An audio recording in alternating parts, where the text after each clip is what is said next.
जय जिजाऊ. आज आपण यंग बीसच्या माध्यमातून, सकाळ समूहाच्या माध्यमातून, साम टीव्हीच्या माध्यमातून आज आपण अहद ऑस्ट्रेलिया तहद कॅनडा अवघा मुलूक आपला या विषयावर मी थोडंसं विवेचन करणार आहे.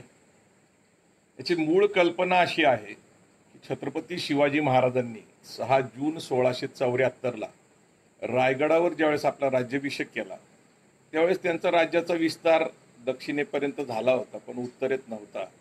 आणि म्हणून आपल्या स्वराज्य आणि सुराज्याची कल्पना त्यांनी अहद तंजावर तहद पेशावर अवघा मुलूक आपला ही त्यांनी त्यावेळेसची इच्छा व्यक्त केली होती. परंतु शिवाजी महाराज 3 एप्रिल 1680ला गेले आणि त्यांची ती इच्छा अपूर्ण राहिली. संभाजी महाराज 9 वर्ष मोगलांच्या विरोधात लढले, आदिलशाहीच्या विरोधात लढले, पोर्तुगीजांच्या विरोधात लढले. ह्या सगळ्या लढाईमधून त्यांनाही यश नाही आलं. 9 वर्ष त्यांनी लढाई केल्या. संभाजी महाराज वयाच्या 32व्या वर्षी गेले. तारा राणींनी 7 वर्ष औरंगजेबाशी लढा दिला. आणि हा संपूर्ण इतिहास जर आपण पाहिला तर शिवाजी महाराजांनंतर 28 वर्षानंतर मराठ्यांनी आटके पार झेंडे लावले, म्हणजे पाकिस्तानमध्ये. आणि पुढं 125 वर्ष मराठ्यांचं राज्य हे देशामध्ये होतं, ते ब्रिटिशांचं राज्य येसपर्यंत. म्हणजे विचार आणि प्रेरणा जिवंत असतील तर समाज घडत असतो. आणि म्हणून त्याची पार्श्वभूमी घेऊन आपण अहद तंजावर तहद पेशावर अवघा मुलूक आपला ही शिवाजी महाराजांचं वाक्य घेऊन अलीकडच्या काळात आपण असं म्हणू शकतो कन्याकुमारीपासून काश्मीरपर्यंत संपूर्ण देश. आणि आत्ता आपण हा जो विस्तार केलेला आहे तो आहे अहद ऑस्ट्रेलिया तहद कॅनडा अवघा मुलूक आपला, म्हणजे विश्वची माझे घर. ज्ञानेश्वर माऊली जे म्हणतात की विश्वची माझे घर, म्हणजे जग हेच आपलं आता कार्यक्षेत्र असलं पाहिजे. जागतिकीकरणाचा आपण विचार केला पाहिजे. खरं तर आपला पहिला टप्पा असा आहे की 1991ला भारताने लिबरायझेशन, प्रायव्हेटायझेशन, ग्लोबलायझेशनच्या माध्यमातून खऱ्या अर्थाने जागतिकीकरणावर सह्या केल्या. भारताचं अर्थकारण जर पाहिलं तर ज्यावेळेस नेहरूंनी या देशाची घडी बसवण्याचा प्रयत्न केला त्यावेळेस थोडंसं कम्युनिझमचा त्यांच्यावर प्रभाव असल्यामुळं सगळे उद्योग हे शक्यतो शासनाच्या नियंत्रणाखाली राहतील, शासनच चालवेल असं होतं. इंदिरा गांधी ज्यावेळेस सत्तेत आल्या त्यावेळेस आर्थिक मर्यादा शासनाच्या एकूण लक्षात आल्यानंतर कॉलॅबरेशन्स आपल्याकडं स्वीकारले गेले, म्हणजे परदेशातल्या काही कंपन्या आणि भारतातल्या काही कंपन्या अशा प्रकारचं अर्थकारण सुधारण्याच्या दृष्टीने इंदिरा गांधींनी कॉलॅबरेशन पॉलिसी स्वीकारली. आणि त्यांच्यानंतर ज्यावेळेस 91 साली मनमोहन सिंग आपले अर्थमंत्री झाले आणि नरसिंहराव आपले पंतप्रधान झाले त्यावेळेस आपण जागतिकीकरणावर सह्या केल्या. लिबरायझेशन, प्रायव्हेटायझेशन, ग्लोबलायझेशन, खाजगीकरण, उदारीकरण आणि जागतिकीकरण. आज मी आपल्यासमोर बोलतोय. मी 25 वर्ष मराठा आरक्षणाचा सातत्याने पाठपुरावा केलेला आहे. आणि नुकतेच काही वर्षापूर्वी 2016-17 मध्ये जवळपास मराठा आरक्षणाच्या निमित्ताने 2.5 कोटी मराठा समाजाचे बांधव रस्त्यावर आले होते. त्यानंतर बहुजन क्रांती मोर्चा निघाला, त्याच्यानंतर दलित सवर्ण अनेक मोर्चे निघाले, धनगर मोर्चा सुद्धा आरक्षणाच्या निमित्ताने निघत आहे. एकूण या सगळ्या मोर्चांचा अभ्यास करता आणि जागतिकीकरण, खाजगीकरण आणि उदारीकरणाचं धोरण विचारात घेता आरक्षण किती काळ राहील हा संशयाचा विषय जरी असला तरी घटनेने त्याला संरक्षण दिल्यामुळं ते राहील. पण ते शेड्यूल कास्ट, शेड्यूल ट्राईब्स यांच्या पुरतच राहील आणि ओबीसीचं आरक्षण सुद्धा राहील. परंतु नव्याने काही आरक्षण देणं शक्य होणार नाही. आणि म्हणून जगाच्या दृष्टिकोनातनं भारताचा जर आपण विचार केला तर 140 कोटी लोकसंख्या आज 2020 मध्ये भारताची झाली.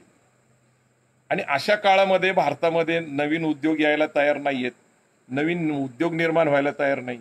आणि अपेक्षा वाढलेल्या आहेत, लोकांचं राहणीमान वाढलेलं आहे, सुधारलेलं आहे, परंतु अर्थकारण काही जुळत नाहीये.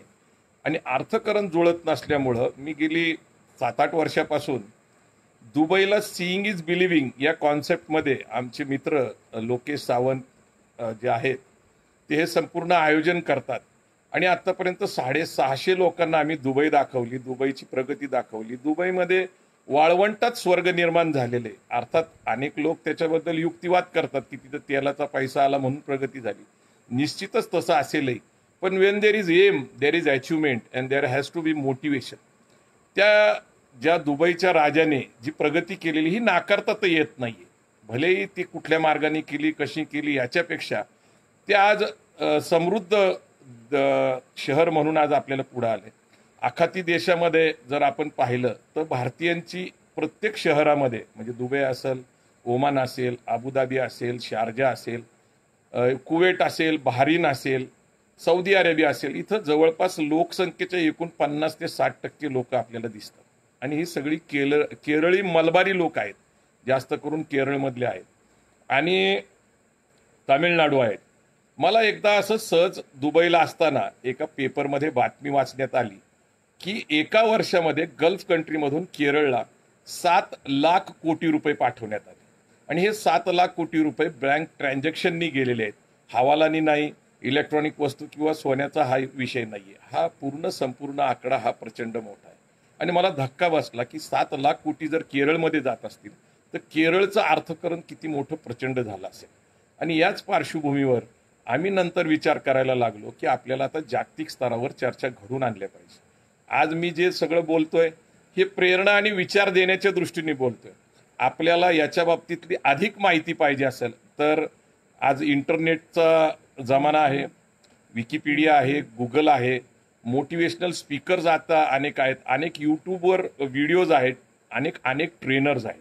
मी याच्यात जाता जाता तुम्हाला प्रेरणा मिळावी काही गमती जमती सांगायचा मी प्रयत्न करणार. भारताचा जर इतिहास पाहिला तर 2,500-3 हजार वर्षाचा व्यापाराचा इतिहास. भारताच्या 2,500 वर्षापूर्वीचा जर विचार केला तर भारतामध्ये सोनी की चिडिया म्हटलं जायचं, उडायची, किंवा गोल्डन एज म्हटलं जायचं. आणि हे 2,000 वर्ष जवळपास चालू होतं. भारतामधनं एक सिल्क वे जायचं. सिल्क वे म्हणजे भारतातनं युरोप खंडापर्यंत जाण्यासाठी एक रस्ता होता. ज्या काळामध्ये साधनं नसताना सुद्धा तो सिल्क वे प्रसिद्ध होता. मग सोन्याचा व्यापार असेल, सिल्कचा असेल, कापडाचा व्यापार असेल, किंवा अनेक अशा गोष्टी होते, शस्त्रास्त्राचा असेल. तर अनेक चायनीज टुरिस्ट इथं येऊन गेले त्या काळामध्ये पायी, किंवा अनेक परदेशी येऊन गेलेले आहेत. आणि एकूण जर तुम्ही बघितलं तर भारताचा एकूण व्यापारामध्ये 60% पेक्षा जास्त हिस्सा होता. मग असं काय घडलं की भारताचा व्यापारावर एवढं प्रभुत्व होतं? तर मग घडलं काय, तर महाराजा सयाजीराव गायकवाडांनी 1906ला काँग्रेसच्या राष्ट्रीय अधिवेशनामध्ये कलकत्त्यामध्ये हा संपूर्ण आढावा घेतलेला आहे की 2,500 वर्षाचा व्यापार. आणि नंतर 15व्या शतकानंतर नेमकं काय झालं तर युरोपमध्ये एक क्रांती झाली, औद्योगिक क्रांती. आणि त्याचं कारण हे असं आहे की रोम राज्यावर तुर्कांनी विजय मिळवला आणि तुर्कांनी रोम म्हणजे आजचं युरोप खंड ह्यांना व्यापारासाठी दक्षिणेमध्ये म्हणजे आफ्रिका असेल, आशिया खंड असेल किंवा अरब कंट्रीज असतील इथं येण्यास बंदी घातली.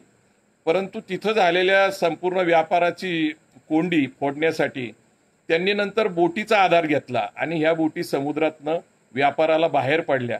अनेक बोटी भरकटल्या आणि ह्या भरकटलेल्या बोटींना आता फॉर एक्झाम्पल घ्यायचं म्हटलं तर अमेरिकेचा शोध अमेरिकन वेस्पुसीला लागला असं म्हणतात. तर अमेरिकन वेस्पुसी हा भरकटला होता, तो इंडियाच्या शोधात गेला होता. ज्यावेळेस तो अमेरिकेच्या भूमीपाशी पोहोचला त्यावेळेस तो रेड इंडियन्स जो काही शब्द आपण ऐकतो तर त्याला वाटत आपण भारतातच पोहोचलो, युरेको म्हणायचे, म्हणजे भारतात पोहोचलो. आपल्या देशात खरं पोहोचला वास्को द गामा गोव्याला. पण हा सगळ्यांचा जो प्रवास दिसतो रोम राज्य किंवा पूर्वीचं आजचं युरोप, इथून सगळे लोकांचा व्यापार हा भारताशी होता. त्याचं मुख्य कारण आपल्याकडे असलेले मसाले, सोनं किंवा सिल्क किंवा ही 2,000 वर्षात असलेली प्रगती. हळूहळू युरोप खंडामध्ये औद्योगिकरण झालं. तिथं स्टीम इंजिन्स म्हणजे वाफेवर चालणाऱ्या इंजिनचा शोध लागला. नंतर एडिसननी विजेचा शोध लावला आणि हळूहळू तिथं औद्योगिकरणाच्या माध्यमातून कुठलीही गोष्ट, मग चामड्यापासून बनणाऱ्या वस्तू असतील, कापसापासून बनणाऱ्या वस्तू असतील किंवा अनेक म्हणजे लोखंडाचा शोध लागला. लोखंड मोठ्या प्रमाणामध्ये तिथं आलं, मग स्टील असेल. तर ह्या सगळ्या प्रगतीमधून त्यांनी जागतिक व्यापार सुरू केला. आपण ईस्ट इंडिया कंपनीच्या निमित्ताने बघतो की शिवाजी महाराजांच्या कालखंडाच्या अगोदर गोव्यामध्ये जवळपास 650 वर्षापूर्वी व्यापारानिमित्त पोर्चुगीज आले होते, पॉंडिचेरीला फ्रेंच आले होते. मुंबईच्या वाखारीमध्ये ब्रिटिश आले होते, इंग्रज आले होते. म्हणजे शिवाजी महाराजांच्या आधीपासूनच ते व्यापाराच्या निमित्ताने ईस्ट इंडिया कंपनीच्या माध्यमातून जागतिक व्यापार करत होते. आता हा जागतिक व्यापार करता करता काय झालेलं आहे, तर आपण बघितलं पाहिजे की कॅनडा असेल, अमेरिका असेल, खाली साऊथ अमेरिका असेल, चिली असेल, ब्राझील असेल, हे संपूर्ण देश, तिथे छोटे छोटे काही देश आहेत अमेरिकेच्या दक्षिणेला, हे सगळे लोक युरोपियन लोक आहेत. कुणी स्पॅनिश आहे, कुणी पोर्चुगीज आहे, कुणी डच आहे. आणि हे सगळे लोक व्यापारानिमित्त बाहेर पडले. व्यापार करता करता राज्यावर ताबा घेतला. अनेक असे देश आहेत की जिथं नो मॅन्स लँड म्हटलं गेलं. काही आदिवासी जाती जमाती तिथं होत्या थोडक्यात ऑस्ट्रेलिया असेल किंवा न्यूझीलंड असेल, अशा अनेक देशामध्ये व्यापारानिमित्त गेल्यानंतर तिथं कुणीही कसलीही मालकी नव्हती किंवा शिस्त नव्हती, जी युरोपियन लोकांनी नंतरच्या काळामध्ये लावली. आणि आज जगामध्ये जे सगळे देश दिसतात, मुख्यतः कॅनडा, अमेरिका, साऊथ अमेरिका, हे दोन्ही खंड, नॉर्थ आणि south America, Australia, New Zealand, south Africa आणि जगातल्या अनेक देशामध्ये यांनी राज्य केलं आणि यांचा पूर्ण जगावर राज्य होतं. एक लक्षात ठेवलं पाहिजे, मायग्रेशन खूप महत्वाचं असतं. हे सगळे मायग्रेटेड लोक आहेत. म्हणजे change is the rule of nature, निसर्गाचा नियम बदल आहे. आणि ज्या ज्या लोकांनी स्थलांतर केलं त्या स्थलांतरित लोकांनी प्रगती केली. आत्तापर्यंतचा इतिहास असाच आहे. म्हणजे अगदी मोगल या देशामध्ये आले तर ते स्थलांतरितच लोक होते, किंवा या देशामध्ये मंगोल आला होता, चंगेज खान आला होता, तो स्थलांतरित. म्हणजे अनेक लोक या देशावर विजय मिळवण्यासाठी आले. मोठा काळ आपला गुलामीचा काळ आहे. मग 700 वर्ष मोगल असतील, 150 वर्ष ब्रिटिश असतील.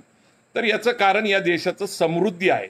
या देशाला खनिज असतील किंवा अनेक, म्हणजे आपण शेती म्हटलं तर या देशाची समृद्ध शेती आहे. 4 वर्षात 4 ऋतू असतात अनेक ठिकाणी, पण आपल्याकडे 3 ऋतू चांगले आहेत. पावसाळा आहे, उन्हाळा आहे, थंडी आहे. काश्मीर सारखा प्रदेश आहे तिथं थंड असतं, आणि केरळ सारखा प्रदेश आहे जिथं उष्ण आहे. म्हणजे सगळ्या प्रकारचं हवामान आहे आपल्याकडं. राजस्थान सारखं वाळवंट आहे. परंतु ह्या देशातल्या लोकांना बाहेर पडण्याची प्रेरणा मिळली पाहिजे. पण सुदैवाने मी तुम्हाला आता उत्तरेतनंच काही उदाहरणं सांगतो की अहद ऑस्ट्रेलिया, तहद कॅनडा, अवघा मुलूक आपला. म्हणजे उत्तरेत कॅनडा आहे आणि दक्षिणेमध्ये ऑस्ट्रेलिया आहे. हे दोनच देश आपले टार्गेट आहेत का? तर नाही. जगामध्ये जिथं जिथं शिक्षण, नोकरी याच्यासाठी आणि व्यवसायासाठी आपल्या मराठा बांधवांनी बाहेर पडलं पाहिजे. याची माझी स्वतःची इच्छा आहे की आता आपण खरंच जागतिकीकरणाचा फायदा घेतला पाहिजे. ज्यावेळेस जागतिकीकरणाचा कायदा झाला त्यावेळेस पुरोगामी चळवळीतले लोक, साम्यवादी चळवळीतले लोक यांनी त्याला विरोध केला होता. अर्थात तो विरोध झाला. आज 30 वर्ष झाले जागतिकीकरण होऊन, परंतु तो कायदा काय बदललेला नाही. ज्या उद्योजकांनी संरक्षित उद्योग भारतामध्ये केले, आज त्यांचे जगभर उद्योगाचा विस्तार झाला. टाटांनी तर जॅग्वार आणि रेंज रोवर ही जगातली प्रसिद्ध कंपनी विकत घेतली.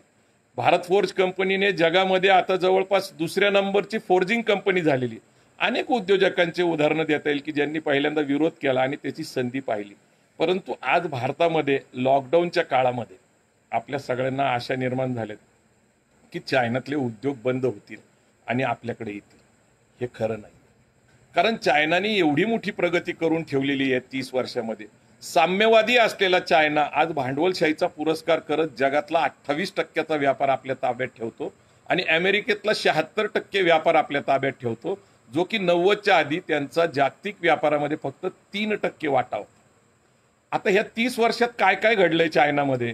तर इन्फ्रास्ट्रक्चर, रोड असतील, रेल्वे असतील, विमानसेवा असतील, विमानतळ असतील, किंवा क्लस्टर सिस्टीमनी, म्हणजे ACZच्या माध्यमातून एकच प्रकारची गाडी असेल किंवा कुठलाही एक प्रकारचा उद्योग, घड्याळ असेल, बूट असेल, कपडे असतील, तर क्लस्टर सिस्टीमनी एकाच ठिकाणी निर्माण करण्यासाठी ट्रान्सपोर्टेशन कॉस्ट कमी केलेले आहेत, सुविधा दिलेल्या आहेत, टॅक्सेशनमध्ये फायदा दिलेला आहे, वीज स्वस्तात दिलेली. आपल्याकडं वीज 9-9.5 रुपयाने उद्योगाला दिली जाते, इंडस्ट्रीला. तिथं 3-3.5 रुपयांनी दिली जाते. तर एकाएकी करोनानंतर निश्चितच चायना बदनाम झालेला आहे. पण चायनाचा व्यापार किती आहे जर समजून घ्यायचा असेल तर जगातल्या 182 देशामध्ये करोना पोहोचलेला आहे. वुहानमधला करोना 182 देशात गेला, याचा अर्थ 182 देशाशी व्यापार चायना करतो. आपल्या भारतीय लोकांना चायनीज गुड म्हटलं की ते डुप्लिकेट म्हणतात. चायनीज फोन आहे का? नाही, ते काही खरं नाही. ही गोष्ट खरी आहे की ते दुय्यम दर्जाच्या, 3ऱ्या दर्जाच्या सुद्धा गोष्टी बनवतात. पण जगातल्या ब्रँड असलेल्या सगळ्या, घड्याळं असतील, कपडे असतील, बूट असतील, अगदी मोबाईल फोन असतील, इलेक्ट्रॉनिक्स वस्तू असतील, हे मॅक्सिमम प्रोडक्शन बनवणं आणि स्वस्तात बनवण्याचं तंत्र चायनाने उभं केलेलं आहे. आणि म्हणून जगातल्या 28% देशामध्ये 28% व्यापार हा चायनाच्या ताब्यात गेलेला आहे. भारताला बदलण्यासाठी खूप गोष्टी करणं गरजेचं आहे. आज भारत आर्थिक अडचणीतने चाललेला आहे, आपला GDP पडलेला आहे. अशा काळामध्ये लॉकडाऊनमध्ये खऱ्या अर्थाने ही चर्चा करावी की नाही. अनेक लोक म्हणतात की भारतातल्याच लोकांच्या नोकऱ्या जायला लागलेत आणि आता तुम्ही काय सांगता की परदेशातल्या नोकऱ्या. पण एक निश्चित ठेवा की ही महामारी पहिल्यांदाच आली असं नाही. अनेक वेळा अनेक प्रकारचे रोग आले, महामारी आली. आज आपण जीवाच्या आतंक भीतीने घरात आपल्याला स्वतःला बंदिस्त करून घेतले. पण या काळामध्ये इलेक्ट्रॉनिक मीडिया असेल किंवा पेपर असतील किंवा इंटरनेटच्या माध्यमातून आपल्याला सगळ्या गोष्टी घरी बसल्या ज्ञात होत आहेत. आज मी गेली 2 महिने माझ्या शेतावर आहे, म्हणून माझं काही बंद झालं का? नाही. इंटरनेटच्या माध्यमातून मी अनेक माहिती गोळा करतोय, अनेक पुस्तकांचं वाचन करतोय, अनेक विवेचन करतोय, अनेक फेसबुक लाईव्ह देऊन लोकांना मी जे वाचन केलेलं, जो अभ्यास केलाय तो देण्याचा प्रयत्न करतो. भारताचा 2500 वर्षाचा व्यापाराचा जो इतिहास आहे तो खूप महत्वाचा आहे आणि त्याची प्रेरणा आपण घेतली पाहिजे. अहद ऑस्ट्रेलिया, तहद कॅनडा, अवघा मुलूक आपला. म्हणून कॅनडा आणि ऑस्ट्रेलियाचं ज्यावेळेस सांगतो तर ऑस्ट्रेलियामध्ये भारताची लोकसंख्या, युरोपियन मुख्यतः इंग्लिश लोक 1 नंबरला आहेत, 2 नंबरला चायना आहे आणि 3 नंबरला भारतीय लोक आहेत. आणि ते म्हणजे जास्त पंजाबी आणि जाट लोक आहेत. आणि हे ऑस्ट्रेलियामध्ये शेती करतात. शेती उद्योगावर त्यांनी प्रभुत्व मिळवलेले आहे. ऑस्ट्रेलिया हा नोमॅन्स लँड असल्यासारखाच होता. तिथं आदिवासी ॲब्रोरी इंडियन्स काहीतरी लोक होते आणि ते असेच स्थलांतरित लोक आहेत. काही चायनामधनं गेलेले आहेत, काही भारतीय लोक आहेत. 400 वर्षापूर्वीचा DNA चा अलीकडचा काही अभ्यास केला तर असं लक्षात आलं DNA मध्ये की ते सुद्धा भारतीय वंशाचेच लोक बरेचसे आहेत. म्हणजे भारतीय लोक पूर्वी व्यापारानिमित्त बाहेर पडत होते. ऑस्ट्रेलिया असेल किंवा इकडं न्यूझीलंड असेल, इथं सुद्धा जुने लोक म्हणजे पूर्वीचे लोक गेलेचे दिसतात. ऑस्ट्रेलियामध्ये सध्या डॉलरची किंमत, ऑस्ट्रेलियन डॉलरची भारताच्या रुपयाच्या तुलनेत 50 रुपये आहे. म्हणजे तुम्हाला एक सांगतो की भारताच्या क्षेत्रफळ जर पाहिलं तर 2.25 पट हे भारतापेक्षा मोठं आहे. 60% जमीन सरकारच्या ताब्यात आहे आणि 80% शेती आज उपलब्ध आहे तिथं करण्यासाठी. जर आपल्याला कुठं शेती करायची इच्छा असेल तर ऑस्ट्रेलियामध्ये सरकार अनेक सुविधा देऊन तिथं शेती करता येते. मला आश्चर्य वाटतं की पंजाब युनिव्हर्सिटीने ऑस्ट्रेलिया आणि कॅनडामध्ये शेतीचं जे तंत्रज्ञान निर्माण झालेलं आहे आणि शेती कशा प्रकारची करावी, तिथं कुठली पिकं करावी याचं ज्ञान आज पंजाबमध्ये दिलं जातं. पंजाबमधले अनेक तरुण, अनेक शेतकरी, खरं तर पंजाब आणि हरियाणा हे सगळ्यात समृद्ध शेती असलेले भाग आहे. म्हणजे अगदी शेती करायला दिली तर 3 किंवा 5 लाख रुपये आपल्याला मिळतात. कारण बासमती राईस असेल किंवा मका असेल किंवा गहू असेल त्याचं दर्जेदार उत्पन्न तिथं मिळते. तिथलं क्लायमेटिक कंडिशन खूप चांगलं आहे. असं असताना सुद्धा समृद्ध भागातनं ऑस्ट्रेलिया आणि कॅनडामध्ये अनेक शेतकरी शेती करण्यासाठी गेलेले दिसतात. कॅनडामध्येही मोठ्या प्रमाणात गेलेत आणि ही 18व्या शतकापासूनची परंपरा आपल्याला दिसते. काही लोक स्लेव्ज म्हणून किंवा कामानिमित्त नेलेले आहेत, काही खलाशी म्हणून गेलेले आहेत आणि ह्या 2 भागामध्ये प्रचंड प्रगती झालेली दिसते. आपण ऑस्ट्रेलियामध्ये आता जर बघितलं तर 2.5 कोटी लोकसंख्या आहे. गेल्या 2 वर्षामध्ये तिथल्या भारतीय लोकसंख्येच्या 30% लोकसंख्या तिथं वाढलेली दिसते. मग याच्यामध्ये मराठी माणूस आहे का? तर नाही. माझे मित्र प्रशांत राळे त्या ठिकाणी टाटा कंपनीच्या माध्यमातून खरं तर ऑस्ट्रेलियाला शिकायला गेले अप्रेंटिसवर आणि ते शिकता शिकता तिथं नोकरी करायला लागले आणि नोकरी करता करता आता ते उद्योग करतात. त्यांनी स्वतःचं गॅरेज टाकलेलं आहे, वॉशिंग सेंटर आहे आणि गाडीचं मोठ्या प्रमाणात ते नव्या जुन्या गाडीचा व्यापार करतात. मी सतत त्यांच्या संपर्कात असतो कारण आपण इंटरनॅशनल शिवजयंती जी साजरी करतो तर ते माझे ऑस्ट्रेलियामधले कोऑर्डिनेटर आहेत. त्यांच्या माध्यमातून मी माहिती घेत असतो. तर पंजाबी लोक आहेत, जाट लोक आहेत, तमिळ लोक आहेत, आंध्र प्रदेशच्या लोकांनी ITच्या निमित्ताने तिथं स्थलांतर केलेले आणि गुजराती पटेल कम्युनिटी आणि मारवाडी लोक हे व्यापार आणि व्यवसाय निमित्त तिथं ऑस्ट्रेलियाला गेले दिसते. आणि हेच कॅनडामध्ये सुद्धा आहेत. कॅनडाचा आजचा डॉलर पाहिला तर 54 रुपये आहे आणि 54 रुपये आहेत याचा अर्थ असा आहे की कॅनडा असेल, ऑस्ट्रेलिया असेल, 50 जर सरासरी विचार केला तर तिथं $3000 जर आपल्याला मिळाले तर भारतामध्ये त्याचं रूपांतर होतं 1.5 लाख रुपयामध्ये. म्हणजे अगदी तिथं जर तुम्ही नोकरीनिमित्त गेला, व्यवसायानिमित्त गेला, शिक्षणानिमित्त गेला. मला एक गोष्ट निश्चित सांगायची की कॅनडा आणि ऑस्ट्रेलियामध्ये शिक्षणाला गेलेल्या मुलांना 4 तास नोकरी करता येते कुठेही. म्हणजे एखादी बेकरी शॉप असेल, एखादं हॉटेल असेल किंवा आता जे मॅकडॉनल्ड आहे, सबवे आहे किंवा अनेक फ्रँचायझीज आहेत त्याच्या माध्यमातून तुम्हाला काम करतात. पिझ्झा हट आहे, तर तिथं जर तुम्ही काम केलं तर पुरेसे शिक्षणाला लागणारे पैसे तिथं मिळतात. दुसरी गोष्ट, मुलांना शिक्षण घेण्यासाठी प्रोत्साहन मिळावं म्हणून त्या ठिकाणी स्कॉलरशिप दिली जाते, स्पॉन्सरशिप सुद्धा दिली जाते आणि अशा प्रकारे दर्जेदार शिक्षण तिथं मिळतं. जगातल्या अनेक युनिव्हर्सिटीज ऑस्ट्रेलियामध्ये आहेत आणि तिथं शिक्षण घेतल्यानंतर जर तुम्ही वर्क विजा घेतला तर 3 वर्षाचा वर्क विजा घेतल्यानंतर तुमचं इमिग्रेशन आणि तुम्हाला नागरिकत्व अगदी 3 वर्षामध्ये मिळतं. म्हणजे तुम्ही ऑस्ट्रेलियाचा नागरिक होऊ शकता. कॅनडामध्ये सुद्धा असंच आहे आणि दोन्हीची समस्या काय आहे की यांचं क्षेत्रफळ मोठं आहे.